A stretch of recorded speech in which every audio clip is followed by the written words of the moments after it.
दोस्तों नमस्कार, मैं प्रतिभा पांडे स्वागत करती हूं आपके अपने YouTube चैनल स्टोरी जोन प्रतिभा में। और आज हम आपके लिए लाए हैं औसान माता की दुर्दुरिया की कहानी। तो दोस्तों हम कहानी शुरू करते हैं। एक गांव में एक सास और बहू रहती थी। बहू अपनी सास पर बहुत गुस्सा करती थी क्योंकि सास बूढ़ी होने के कारण कोई काम नहीं कर पाती थी। सास और बहू में रोज कलह होती थी। बहू हमेशा सास को ताने देते हुए कहती थी, अम्मा आपसे कोई काम नहीं होता है, दिन भर घर में बेकार ही बैठी रहती हो। बहू के ताने सुनकर लाचार सास कोई जवाब नहीं दे पाती थी। एक दिन बहू ने कहा, अम्मा आप दिन भर खाली नहीं बैठी रह सकती हो, आपको घर का कुछ काम तो करना ही पड़ेगा। सास ने कहा, बहू इस उम्र में मैं क्या काम करूँगी और कहाँ काम के लिए जाऊँगी। तुम अगर मुझे रोटी नहीं दोगी तो मेरा क्या होगा। इस पर बहू ने कहा, अम्मा आप रोज सुबह पूरे गांव में दूध बेच आया करो। 1 महीना पूरा होने पर मैं आपसे हिसाब लूँगी। बेचारी सास दुखी मन से मजबूरीवश गांव में दूध बेचने के लिए तैयार हो गई। सुबह हुई तो बहू ने दूध का डिब्बा भरकर सास को थमा दिया और कहा कि जल्दी दूध बेचकर घर आ जाना। सास घर से निकली और एक पीपल के पेड़ के नीचे बैठ गई। सोचने लगी, इस बुढ़ापे में मुझे भी क्या क्या दुख झेलना पड़ रहा है। अब कैसे मैं गली गली जाकर दूध बेचूं। इतना सोचते सोचते 2-3 घंटे बीत गए। इसके बाद सास ने मन में विचार करते हुए दूध को उसी पेड़ के नीचे डालने का निर्णय लिया। सारा दूध वहीं उड़ेल कर सास घर लौट आई। बहू ने सोचा, सास सारा दूध बेचकर आ गई है, रुपए भी लिए होंगे तो कोई बात नहीं, महीने के आखिरी में हिसाब लूँगी। इस तरह से दूध ले जाते हुए सास को 1 महीना बीत गया। अब वह दिन भी आ गए जब उसे हिसाब देना था।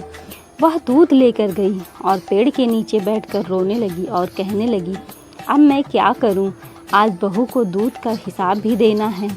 दूध तो मैंने बेचा ही नहीं तो रुपया कहाँ से लाऊंगी। वहाँ से गुजर रही औसान मैया ने बुढ़िया के रोने की आवाज़ सुनी। मैया बुढ़िया के पास पहुँची और रोने का कारण पूछा। बुढ़िया ने मैया से कहा, मेरी बहू मेरे साथ अच्छा व्यवहार नहीं करती है। मुझे कहती है कि घर में कुछ काम किया करो और रोज़ मुझे पूरे गांव के लिए दूध बेचने को दे देती है। मुझसे ठीक से चला भी नहीं जाता, घुटने दर्द होते हैं, इसलिए मैं रोज़ दूध इस पीपल के पेड़ के नीचे डाल देती हूँ और बहू से कह देती थी कि सारा दूध बेच दिया। आज मुझे बहू को महीने भर के दूध का हिसाब देना है।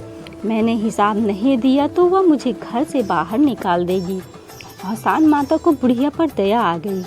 माता ने बुढ़िया से कहा कि आज पीपल के जितने भी सूखे पत्ते गिरे हुए हों उसे आप अपने आंचल में भर ले। घर जाकर इन पत्तों को अपनी बहू के आंचल में डाल देना। इस पर बुढ़िया ने आश्चर्य से पूछा, औसान माता से पूछा, अरे क्या इससे मेरा दुख दूर हो जाएगा। माता ने कहा, हाँ जरूर हो जाएगा, और जब दुख दूर हो जाए तो औसान माता की पूजा करना मत भूलना। बुढ़िया ने औसान मैया की बातें सुनकर आंचल में पीपल के कुछ सूखे पत्ते समेटकर अपने घर लौट गई। सास जैसे ही भरे आंचल के साथ घर पहुंची, बहुत अत्यधिक खुश हुई। बहू ने पूछा, क्या बात है अम्मा, आज तो आप पूरा हिसाब लेकर आई हो, बहुत सारा पैसा रुपया मिला है आपको। सास बोली, हाँ बेटा ऐसा ही समझो, तुम अपना आंचल फैलाओ, मैं उसमें सब डाल देती हूँ। बहू ने अपना आंचल फैला दिया, लेकिन यह क्या, उसका आंचल तो रुपयों और जेवरों से भरा हुआ था। बुढ़िया को भी समझ आ गया कि यह सब औसान माता की कृपा है। बहू सास से जोर देकर पूछने लगी कि उसे इतना धन कैसे मिला। सास सीधी सरल महिला थी, उसने बहू को सारी कहानी सुना दी। लालची बहू ने सास से कहा कि मैं भी वैसा ही करूँगी जैसा आपने किया है। हो सकता है औसान मैया मुझे भी इसी तरह बहुत सारा धन दे दें। बहू भी अब रोज दूध लेकर जाती और पीपल के पेड़ के नीचे चढ़ा कर आती। महीने के आखिरी दिन बहू पेड़ के नीचे दूध चढ़ाकर रोने लगी। उसके रोने की आवाज़ सुनकर औसान माता प्रकट हुई और बहू से पूछने लगी, क्या हुआ, तुम क्यों रो रही हो। बहू ने कहा, मेरी सास मुझे बहुत परेशान करती हैं, कहती हैं दूध बेचकर रुपए लेकर आओ, तभी तुम्हें इस घर में रहने को मिलेगा। मैं तो रोज़ दूध यहाँ चढ़ा देती थी, आज मुझे सास को महीने का हिसाब देना है, इतने रुपए मैं कहाँ से लाऊं।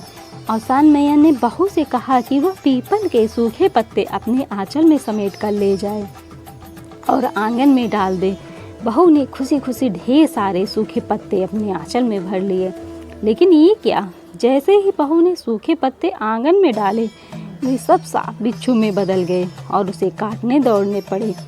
घबरा कर और औसान माता के पास गई तो मैया ने कहा, तूने अपनी बूढ़ी के सास के साथ बहुत गलत व्यवहार किया, आज तूने 2 रोटी के लिए भी तरसा दिया, इसलिए तेरे साथ यह घटना हुई है। बहू औसान माता के चरणों में गिरकर माफ़ी मांगने लगी। माँ को भी दया आ गई और उन्होंने बहू को क्षमा कर दिया। माता ने बहू से कहा कि अपनी सास को माँ समान समझकर उनकी खूब सेवा करो, घर में आपस में मिलकर रहो, गुरुवार को औसान माता की पूजा आरती करो, मैया की कथा सुनो, इससे तुम्हारे घर में धन दौलत और सुख की कोई कमी नहीं रहेगी। बहू ने घर जाकर सास से माफ़ी मांगी। इसके बाद दोनों खुशी खुशी घर में रहने लगी। गुरुवार को उन्होंने पूरे विधि विधान से माता का आह्वान कर उनकी पूजा की। जिस प्रकार औसान माता अपनी बूढ़ी सास को सहारा दिया और घर में सुख शांति समृद्धि दी, वैसे ही हम सब पर अपनी कृपा बनाए रखें। तो दोस्तों, अगर आपको हमारी ये कहानी अच्छी लगी हो तो प्लीज़ लाइक शेयर कमेंट करना मत भूलिएगा और सब्सक्राइब भी कर दीजिएगा दोस्तों।